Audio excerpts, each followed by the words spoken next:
Okay na po ito, ating pork hamonado. Oh. With pineapple.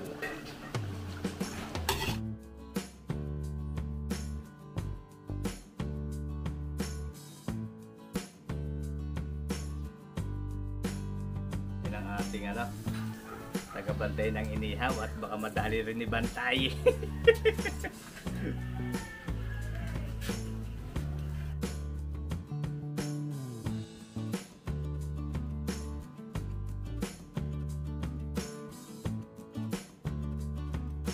Gayatin po natin yung ating inihaw na pang-pork taghilaw. Ang ganda ng luto, oh.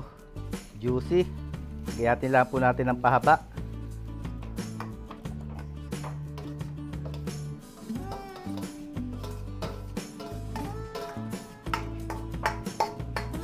Pork kinilaw o pork taghilaw. So yan na po yung ating version ko ng pork kinilaw, o kung tawagin ho din sa amin sa Batangas ay pork taghilaw. Okay na po itong ating kalderetang kambing. Quality na mga kabayan. Hindi na po natin masyadong igay, no? Ang ganda na ng sauce.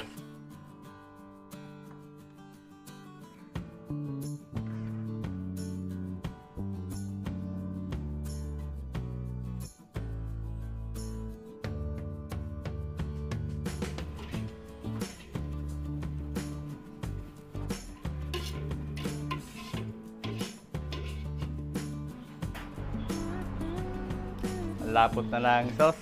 Tamang-tama lang po ang sauce. Oh.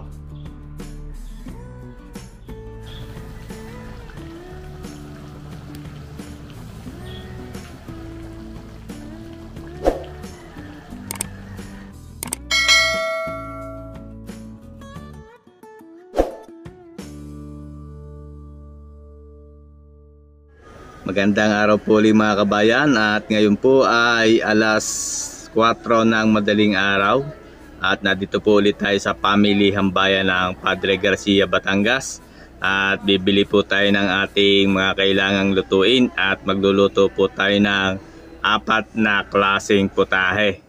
Magluluto po tayo ng kalderetang kambing, pork hamonado, pork leg humba o pata ng pata ng baboy, tapos ay magluluto rin po tayo ng kinilaw na baboy o pork, kung tawagin ho din sa amin sa Batangas ay pork taghilaw.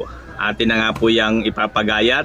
Yung ginagayat po na ito ay pang kaldereta nating kambing, at ito naman po yung pata na gagamitin natin para sa humba. Papagayat na rin natin para pagdating sa bahay ay huhugasan na lang natin at ready na para lutuin. At ipapatapan na rin po natin yung ating pang pork taghilaw.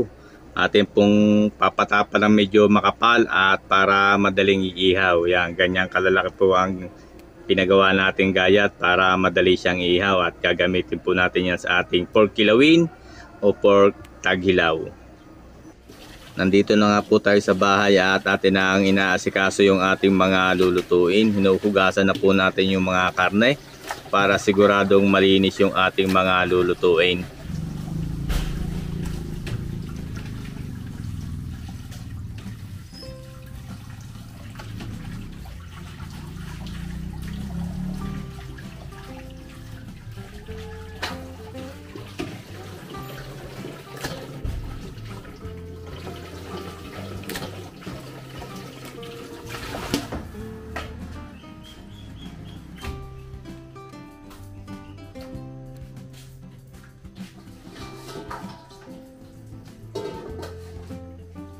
Timplahan po natin. Nandito po yung ating 5 kilo na kalderetang kambing.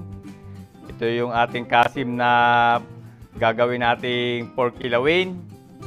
Tapos ito yung ating pang pork hamonado. At ito po yung pata. Pinatadtad ko na. Gawin natin yung humba. Ilagay muna po tayo ng asin. Lahat ay lagyan natin ng asin.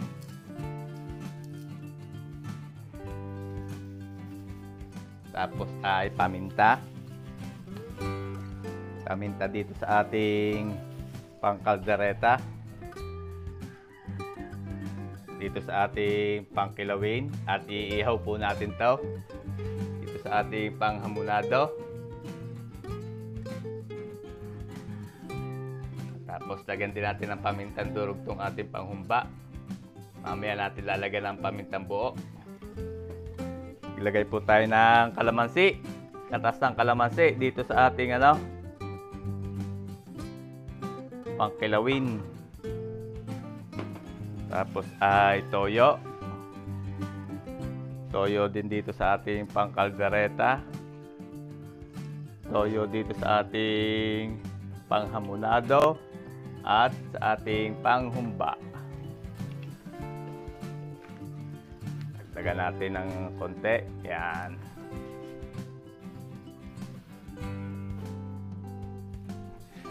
Lagay po tayo ng Worcestershire sauce. Worcestershire sauce din sa pangkalderetang kambing.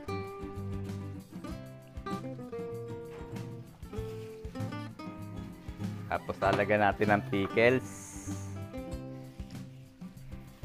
Sweet pickles. Tapos lagyan natin ng pineapple juice. Dito rin sa ating panghamonado. Siyempre, meron ding yung ating humba. Pineapple juice. Yan ang papasarap dyan. Lagyan natin ng bawang. Itong ating pang pork kilawin. At maya-maya po ay ihaw natin to. Haluin natin.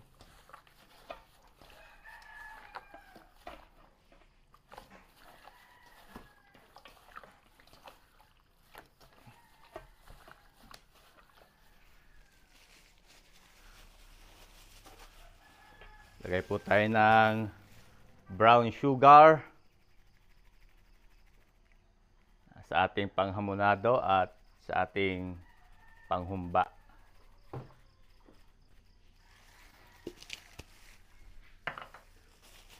Haluin lang po natin at imamarinate muna natin to bago natin salang kahit isang oras.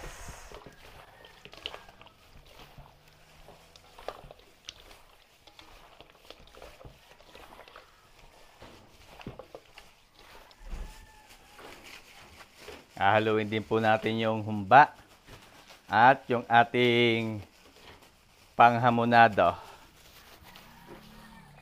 Nagpalit lang ho tayo ng gloves at naghalo tayo ng kambing.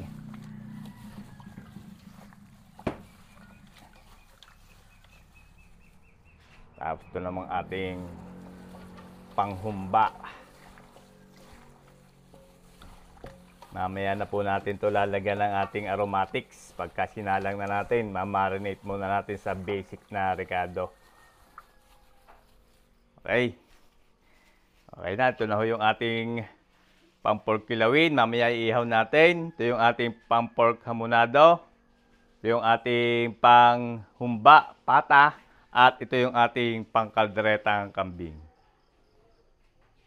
Magbuhay po tayo dito ng kalan at magpiprito muna tayo ng saging at lalagyan natin ng saging yung ating pata na humba.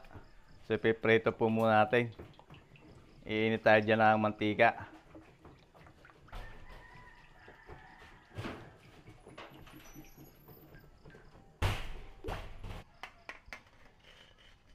Mainit na ang ating mantika. Prito natin yung ating saging na saba.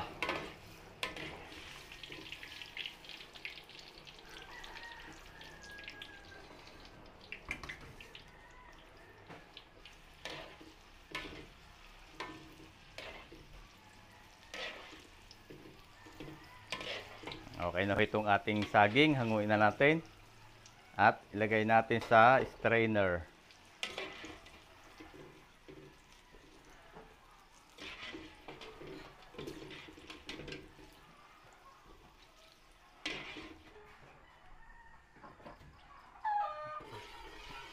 Binawasan po natin ng mantika at magigisa tayo. Salang natin dito yung ating humbang pata. Magisa tayo. Bawang.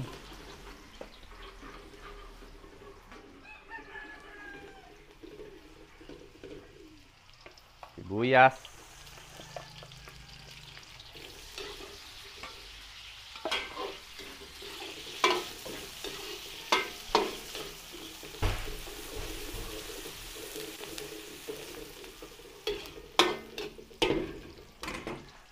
Salang po natin yung ating minarinate na pata.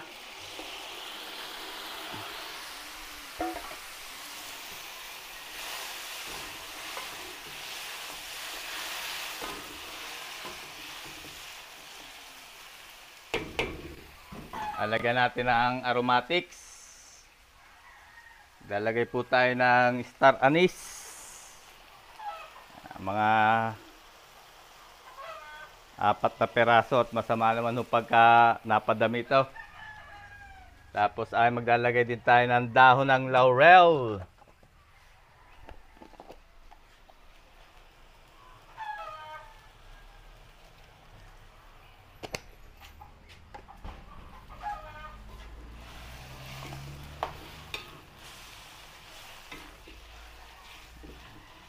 Haluin lang po natin at ating tatakluban. Yan, takluban po natin at hinaan natin ng kaunti ang apoy, paayang-ayang na. Dito naman po sa kabila ay maglagay na rin tayo ng mantika. Mainit yung ating kawali. Tapos ay maglalagay tayo ng margarine. Kaunting margarine.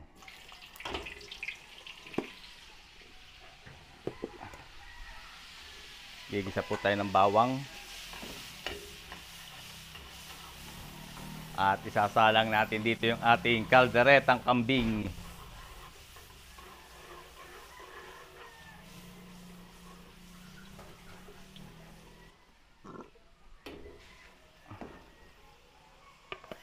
Sibuyas.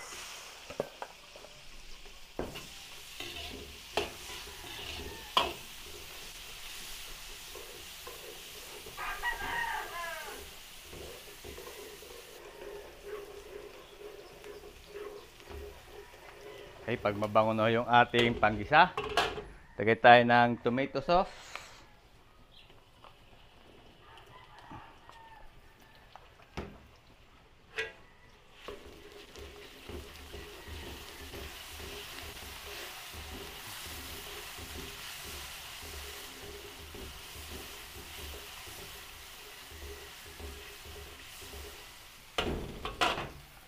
Tapos ihulog po natin tong ating minarinate.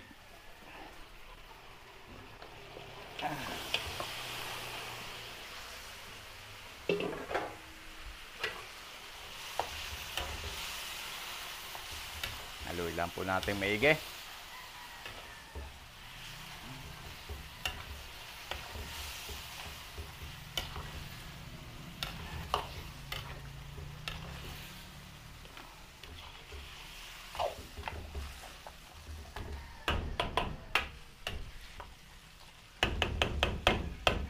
Okay, takluban po natin. At hinaan natin ng konti ang apoy.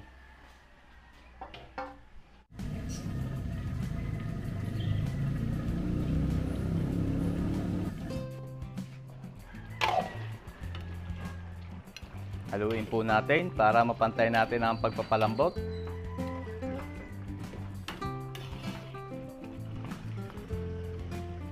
Oh, maligat pa. Takluban po uli natin. Ito namang isa. Itong ating patahumba. Yun, naiga na. Pero matigas pa ho ito. Oh. Pabantuan natin ng tubig.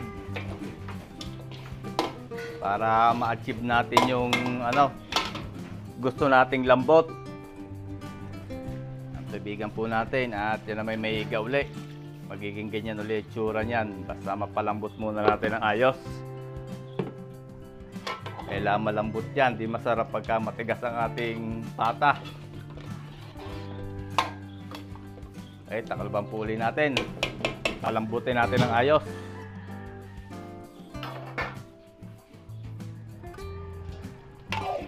Buksan po natin itong ating pangkalderetang kambing kung malambot na. Malambot na, pwede na po tayo maglagay ng gulay. At baka tamang-tama na yung kanyang lambot. Lagay po tayo ng gulay. Patatas and carrots. Lagyan po natin libre spread. At haluin natin.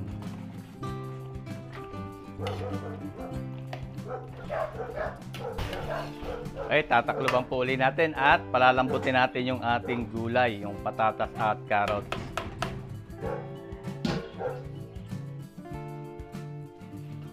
Buksan po natin. Testingin natin kung malambot na ang potatoes. Yung malambot na. Kukumpletuhin na po natin ang ating ricado. Lalagay tayo ng hot sauce para may konting anghang, pero wag naman po masyadong maanghang. Lagyan natin ng dahon ng laurel at bell pepper.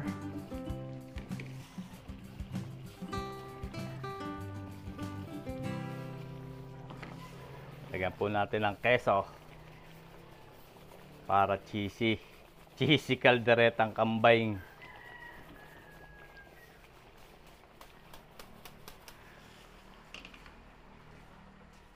Haluin po natin. Bango ah. Iininin lang po natin to. Iga-igahin natin. Hayaan nating kumulo-kulo. At hindi na po natin tatakluban para hindi ma-overcook yung ating gulay.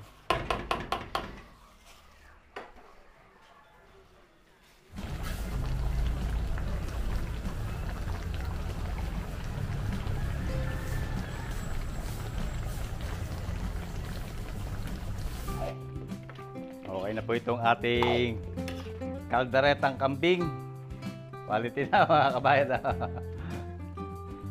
Hindi na po natin masyadong igay, no? Ganda na ng sauce. Tamang-tama na po yan at masarap po ang sauce niyan. Para hindi naman dry na dry yung ating kaldereta. Kailangan na ay may sauce. Hahanguin na po natin to at ilalagay natin sa ating catering tray.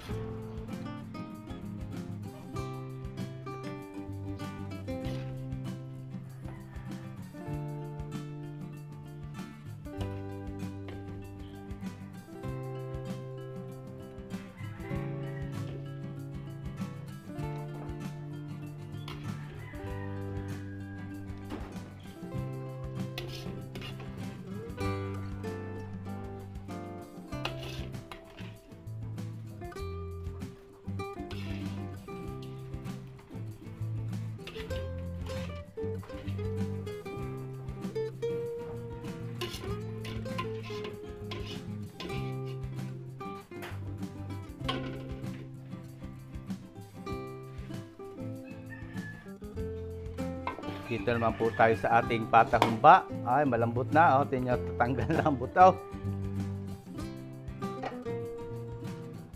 Oh, malambot na. Lagay po natin yung saging. Yung ating pinaritong saging. Hindi po natin nilagyan ng bulaklak. At mismong saging na yung lalagay natin para mas masarap. Tapos ay lagyan natin ng pamintang buo. Yan. Haluin lang po natin at atin po kuluin lang ng ilang saglit. Kusa po itong nalapot. Hindi na po natin kailangan laputan, no? Kusa yung nalapot. Kaya lang po natin siyang kuluan para magkalasa yung saging. In-inin natin.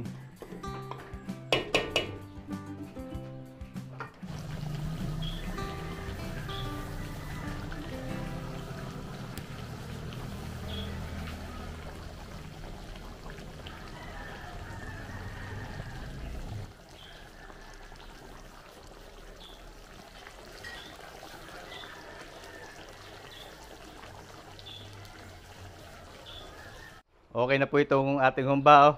Quality na. Oh.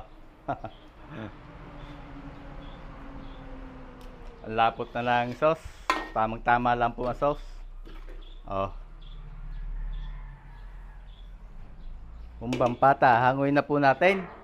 Ilagay natin sa ating catering tray.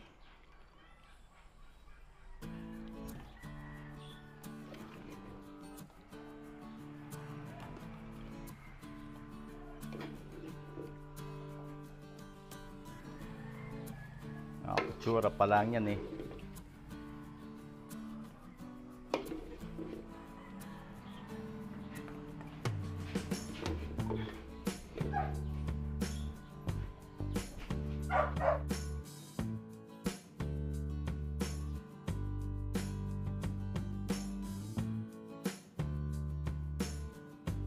Salang po natin dito yung ating pork hamonado. Lagay tayo ng mantika. Gigisa po tayo. Bawang.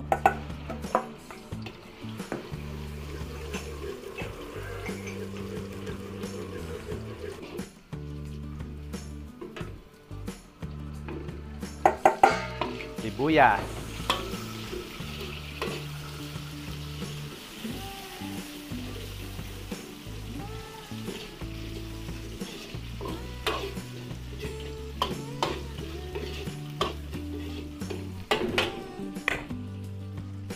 Hulog po natin yung ating minarinate.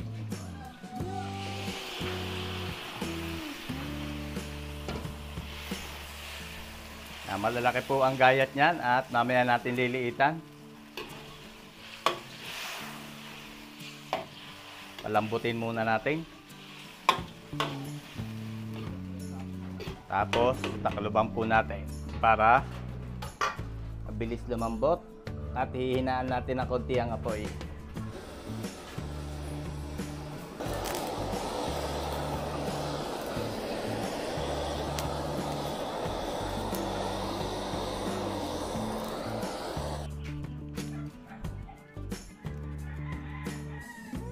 Ihawin po natin dito yung ating pangkinilaw o kung tawagin dito sa amin sa Batangas ay taghilaw.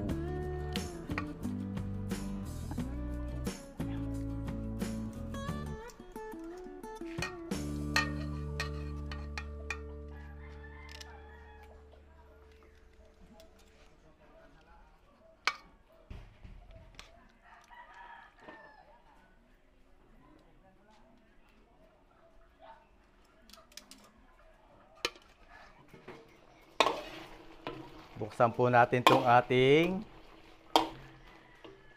hamonado. Testingin natin kung malambot na. Pwede na. Lumapot na rin yung kanya sauce. Sanguin po natin at ating ito-torch. Patayin muna natin ang apoy at baka masunog ang ilalim. Yeah.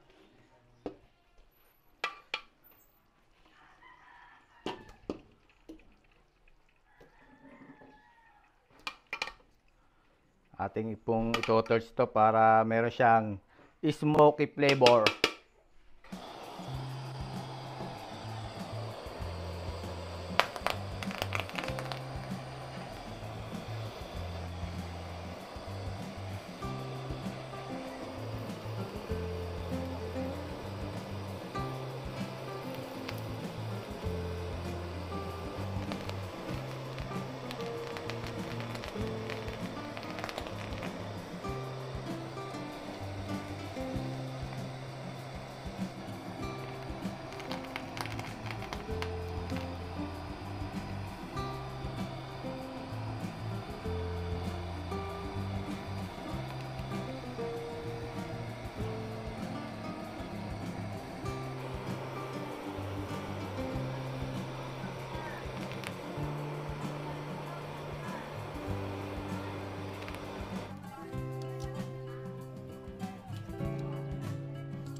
Baliktarin natin at ang Kuya Ken ang bahala dyan. Kuya Ken na, babantayan na.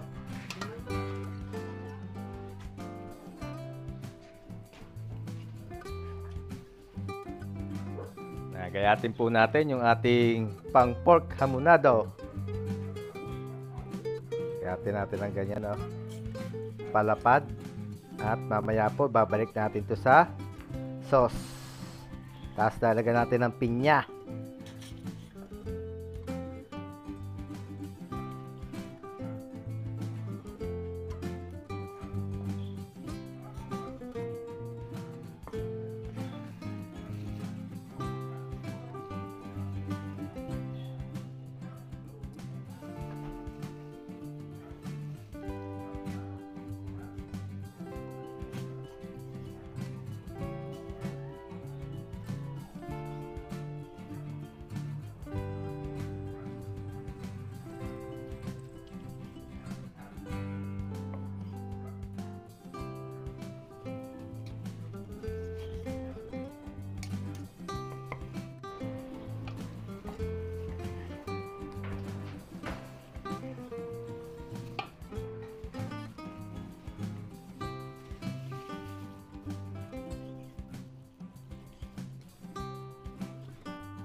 Binuhay ko uli po ang ating kalan at ibabalik natin sa sauce yung ating ginayat na pampork hamonado.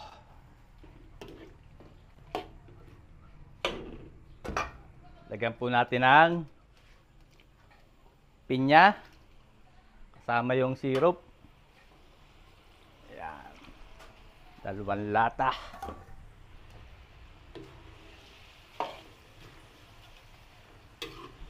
Pakaluin lang po natin ng isang maganda-gandang kulo. At okay na itong ating pork hamonado. Inin natin ng konti.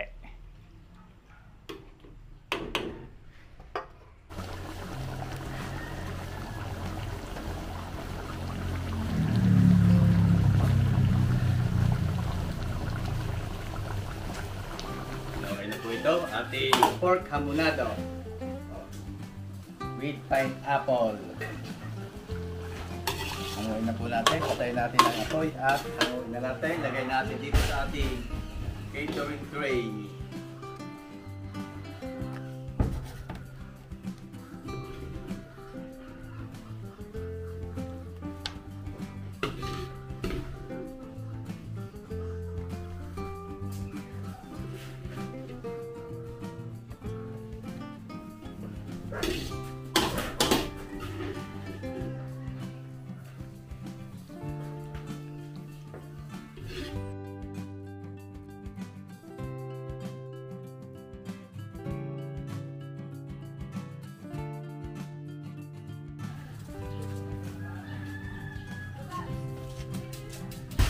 Okay, punta ka na.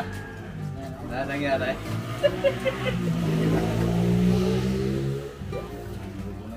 Paluto na. Kunting oras pa. Kunting ilang ano pa. Buyakin ang ating ano. Tagabantay ng inihaw at baka madali rin ibantay.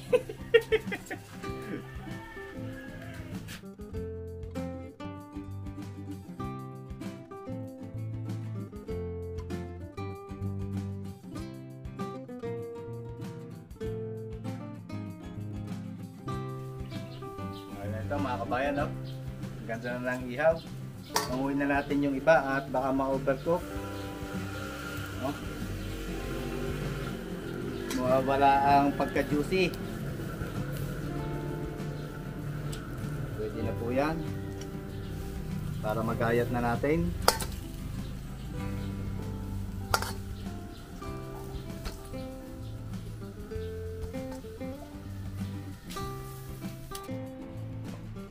Gayatin po natin yung ating inihaw na pampork taghilaw. Ang ganda ng luto, oh. Juicy. Gayatin lang po natin ng pahaba. Ayan, ganyan. Medyo pahaba. Ang bango.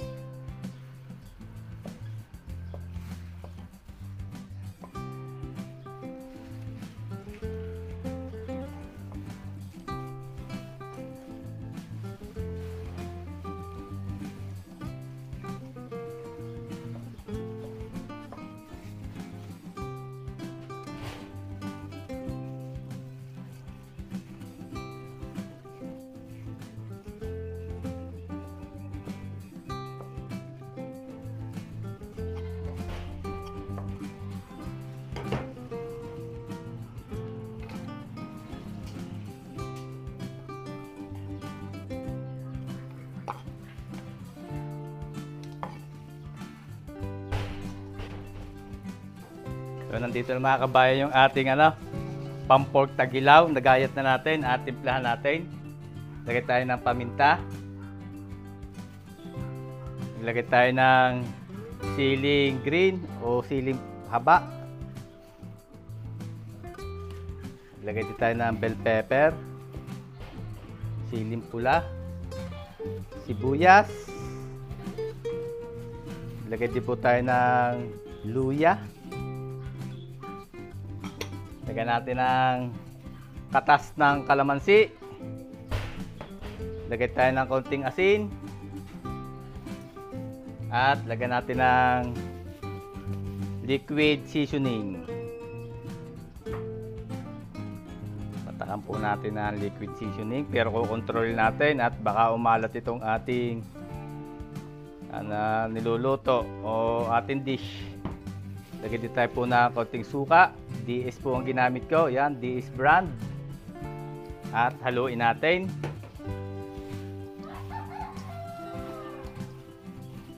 At ganun lang po kadali ang ating pork taghilaw. Hindi po natin ito lalagyan ng mayonnaise. Ganyan lang po yan, kasimple. Pulutan style. Okay na po yan at ilalagay na lang natin yan sa ating catering tray.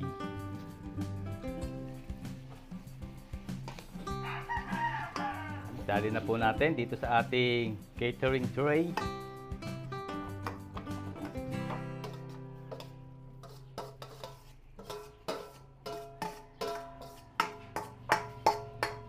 Pork kinilaw o pork taghilaw. So yan na po yung ating version ko ng pork kinilaw o tawagin ho din sa amin sa Batangas ay pork taghilaw.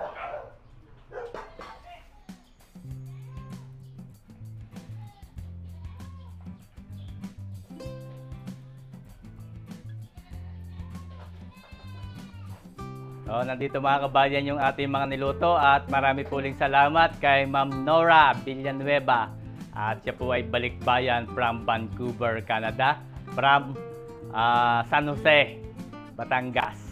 Nandito po yung kalderetang kambing, 2 tray. Ito po yung ating patahumba with saging.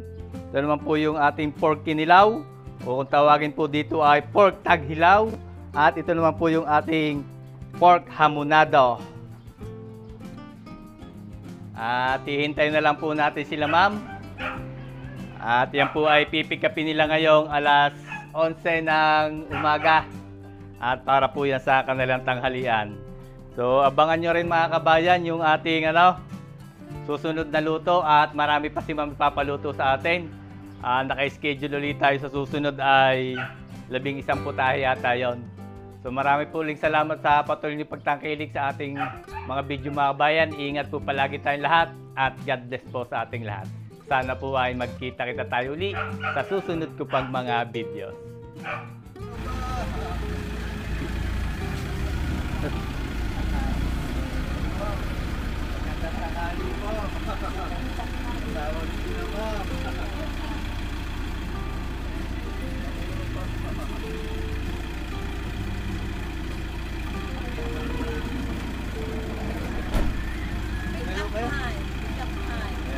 Kami minimum mga kanilang orders.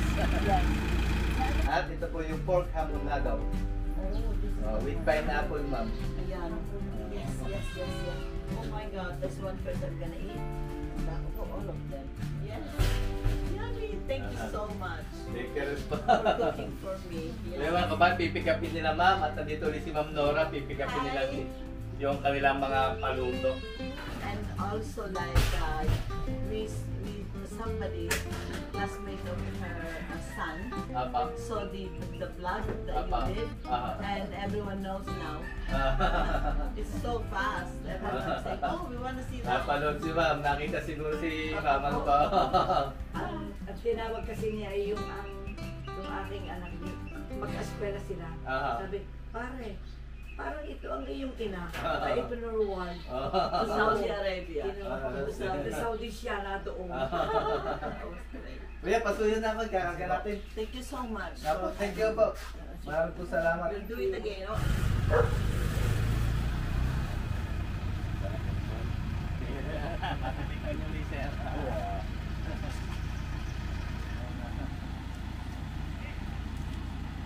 Hello, ma'am. Ay siya, dapat doon pala kayo sa Saudi Arabia.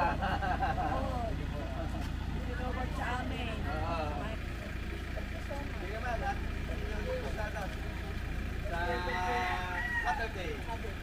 10 a.m. ma'am, 10 o'clock.